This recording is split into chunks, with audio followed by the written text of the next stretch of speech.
Hi everyone, so today we are going to do probability distribution and expected value. We are also going to find these statistics in our calculator. So let's get ready to unlock the power of math together. Let's dive right in. So our first definition is a random variable, and this represents a numerical value assigned to the outcome of a probability experiment. So what you can think about this is that it is a random outcome as a number. So you do have two types of random variables. They can either be discrete, which is the same thing as a finite or countable number of possible values, or you can have continuous random. So that is taking an infinite number of values within a specific interval. So I guess the best way for you to think about it is that if you remember from algebra, when you had a discrete function, you were able to count the number of points that you would have. However, if you had a continuous function, you would be able to sort of take your pencil and continue along the graph, and you had an infinite number of points on that sort of line. So when you look at this example and you look at the number of miles that were driven, we're starting at 0. And then we're going to 10. So between 0 and 10, there was an infinite number of miles that can be driven. So what we're going to do is we're going to look at the two examples here and determine which one is a discrete random variable and which one's continuous. So in letter A, we are looking at X representing the number of times that a phone rings before being answered. This one would be discrete because the number of times that a phone rings is countable. 1, 2, 3, 4, 5 times that it could ring. Now with letter B, X represents the amount of time between the first ring and then when it's answered. Now if you're thinking about the amount of time, that one's going to be continuous because the amount of time can be any number in that interval. So you can think about it as sort of minutes versus seconds versus milliseconds. So there's an infinite number of time possibilities that you can have in the interval from when it first rings until it is answered. Probability distribution is all the possible outcomes and how likely each one is. So a couple things that you want to remember is that the probability of each value has to be between 0 and 1, and that the sum of all the probabilities has to equal 1, because you're thinking about 1 being like 100%. Now we're going to take sort of our data here and we have movie ratings, and we're rating them 1 for poor, 2 for average, and 3 for good. And we're going to use sort of this frequency distribution to construct a probability distribution. Now your random variable, which is X, is the readings. So what you want to do first is you want to add up all the frequencies so you know how many data points you're talking about, and that's going to be 63. So as you make your table, you are using your random variable or your ratings, and you're labeling 1, 2, 3. And then you're also labeling P of X. Now P of X is same thing as the probability distribution. You'll just see that notation there. So what you're doing is you are labeling and you're saying, okay, for the first rating, you've got 12 out of 63. And then for the second rating, you have 14 out of 63. And then the third reading, you have 37 out of 63. Now those are your probabilities as fractions, right? You can write these as decimals as well. So what you would have is you would have 0.19, you would have 0.22, and then you have 0.59. So here is your probability distribution. Now we want to know whether or not these distributions sort of satisfy our two conditions. And the first thing you want to think about is that each probability has to be between 0 and 1, and that is because there's nothing that's greater than 1 out of our probabilities. And the second one you need to think about is whether or not when you are adding all these probabilities, do they equal 1? So you got 0.19 plus 0.22 plus 0.59. Now, do they equal 1? That's our question, and yes, they do. So we know that this is a probability distribution that satisfies both of our conditions. So as you look at these probability distributions, you're pretty much defining what your random variable is, like what are you trying to sort of track? What are all those possible values of that variable? So this case, it was the rating. You're going to find the probability of each of those. So remember, probability is kind of taking that frequency and dividing it by your sort of total. And then you're just doing your table and you're making sure that your rule matches up. Now we're going to talk about the mean of the probability distribution. Now what you're really thinking about this is that when you're finding the mean, you remember you're finding the average, right? So what we're doing is we're taking the average, we're finding the average of that probability distribution that we just found. Now we have a different Greek letter. This is represented for your mean, which is called mu. And when you look at these words here, you are taking each of those values of x and you are multiplying them by its probability, and then you are going to add all the results. So again, you're taking each value, multiplying it by its probability, and then adding all your results.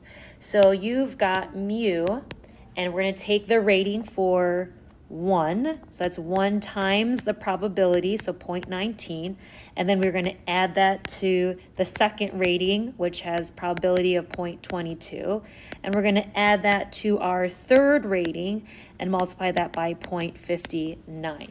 Now when we do this, the answer that we get is 2.4, and what we're talking about in context to your question is that this is our average rating of the movie. So the average movie rating is 2.4, and you can mention if it's out of a 3 if you'd like. So your average movie rating is going to be 2.4. So it's for us to make sure that you understand what you are finding when you are finding the mean, is you're always finding the average. And in context to your question, this was related to our moviegoers and their ratings that they gave. Now we're going to find the variance and standard deviation of probability distribution, and we have another new Greek letter, which is, this is your sigma, and this is actually the lowercase sigma, it's not the uppercase. That's different. And we're talking about standard deviation. Again, that's how sort of spread out your outcomes are from your mean or your average. So what we're going to do here is we're going to find our variance. Now to find our variance, we have our little formula here. So what we're doing is we're taking sort of our value. So you have your value, or that x value, and we're subtracting the mean, and then we are squaring that because we don't want any numbers to be positive. And then you are multiplying that by the probability. After that, you are going to add all the results. So when we find our variance we are using to help find our standard deviation. So what we're going to do is we're going to start off with finding the variance, which is represented as sigma squared. So we're going to take all the ratings and the probabilities from before, and we're going to use those here. So the first number was the 1 rating. The average, or the mean, was 2.4. And then I'm going to multiply that by its probability of the 1 value, which was 0.19. And I'm going to add it to, again, the 2 value, subtract the mean to square, and multiply by the probability, which was 0.22. Add that to 3 minus 2.4 squared, multiply by that probability, which was 0.59. Now, when we are figuring out our information here, we are taking all of that, plugging it in our calculator, and then you would get sigma squared is 0.62. So that is our variance. Okay, so that's our variance. And then when we want to find our standard deviation, what we're going to do is we're just going to take the square root. So our sigma for our standard deviation is the square root of 0.62, which is 0.787. So there's our standard deviation. as 0.787. Okay, so now we're going to use the same information from, again, your values and your probabilities, and we're going to show you how to find this information in your calculator. Okay, so what we're going to do is we are going to put our data in our calculator. So we're going to press Stat and then Edit. In L1, we're going to put our values. So that was the 1, the 2, and the 3. And then we're going to put our probability distributions, so 0.19, 0.22, and 0.59.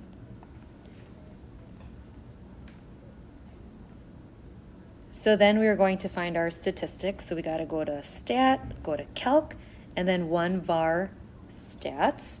So what we're going to do is we're going to keep our list as L1, and then under frequency list, we're going to put L2. So again, you can press second 2, that's your little shortcut, or second stat to get L2. Now this frequency list, we're using this because we got one set of data instead of the two. If you were, let's say, comparing your box plots, those are two separate datas. All right, so now what we're going to do is we're going to press enter until we calculate, and then what you notice is that you're able to find your mu, or your average, which is your mean, which we know from before is our x bar, so that's 2.4. And then we also know our standard deviation. Now standard deviation, because we're looking at a population here, we're not doing the SX, we're doing the sigma x, so what you're going to see is that you have 0.787 of what we just found. So again, a reminder for you is that we are always going to find the sigma x. We're not doing S of x. S of x is your sample standard deviation. And this one we use for our probability distributions always. Now we're going to talk about expected value. Now expected value is equal to the mean of your random variable. So that notation is E of x, or because we know that it's the mean, can be the mu symbol. So just understand that both of these notations are interchangeable, so you might see one versus the other, but they do mean the same thing. So in this example, what we have is we've got a restaurant, and it can either lose money based on the weather or gain money based on the weather. So if the probability of having weather that is rainier than normal is 20%, we want to find the expected profit. So what we're doing is we're saying our value, or our variable that we're trying to find, is the restaurant's profit. So what we will do is we will make little probability distribution table here, and we're going to talk about what these numbers would be, and you have to look at in context of your question.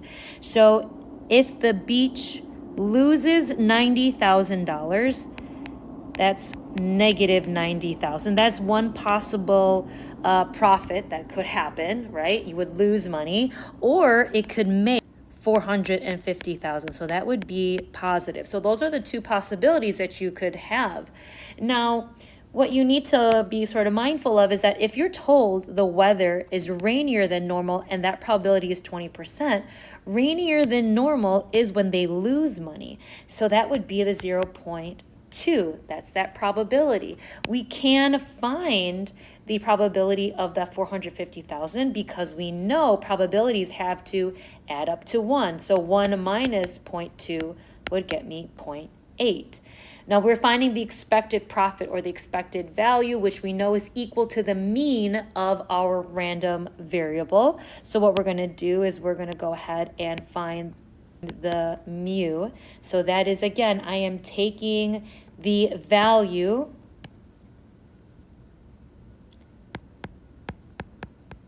and multiplying by its probability, and I'm adding all those numbers together. So 450,000 times 0.8.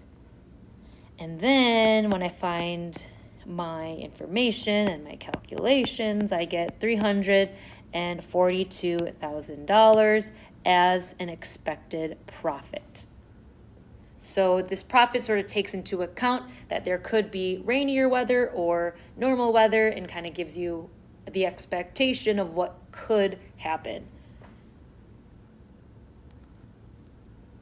Okay, here in this example, we're going to be talking about raffle tickets. So you have 300 that are sold for $5 each.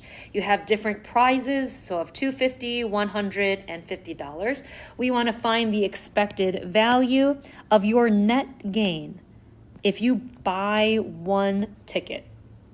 Now, the thing that you need to remember is net gain is how much you would get from the prize money subtracted by the cost of the ticket that you purchased. And you purchased one ticket. So there'd be cost of one ticket. So again, let's go ahead and make our table here. And then we got our probability. So the first prize that you have is $250, but you're not going to get the $250 because you would have bought one ticket, which is $5. So you would have only gotten $245 if you got that prize. Another prize you could get would be of the $100, but again, you would have taken away the cost of you buying that ticket, which would have been $95. That's another possibility for your net gain. You could also win $50 minus the $5 it would have cost, would have been $45. And then you also have another possibility. The other possibility would be that if you didn't win anything, you win nothing, and then you would have lost money, so you would have been at a negative $5 for your net gain. So we can go ahead and then we can figure out, okay, then what is all the probabilities of each of these happening? Well, we do know that there were 300 tickets that were sold, so everything is going to have 300 in the denominator of that fraction for the probability. There are 250 prize only had one, so there's only one chance you could do to get that prize. The 100 only had one chance for you to get that prize. The two prizes were for the $50 one. And then remember, all your probabilities have to add to 1.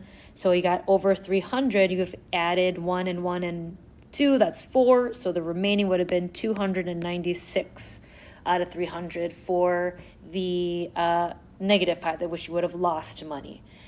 So our expected value, again, you can write E of X or we can write mu.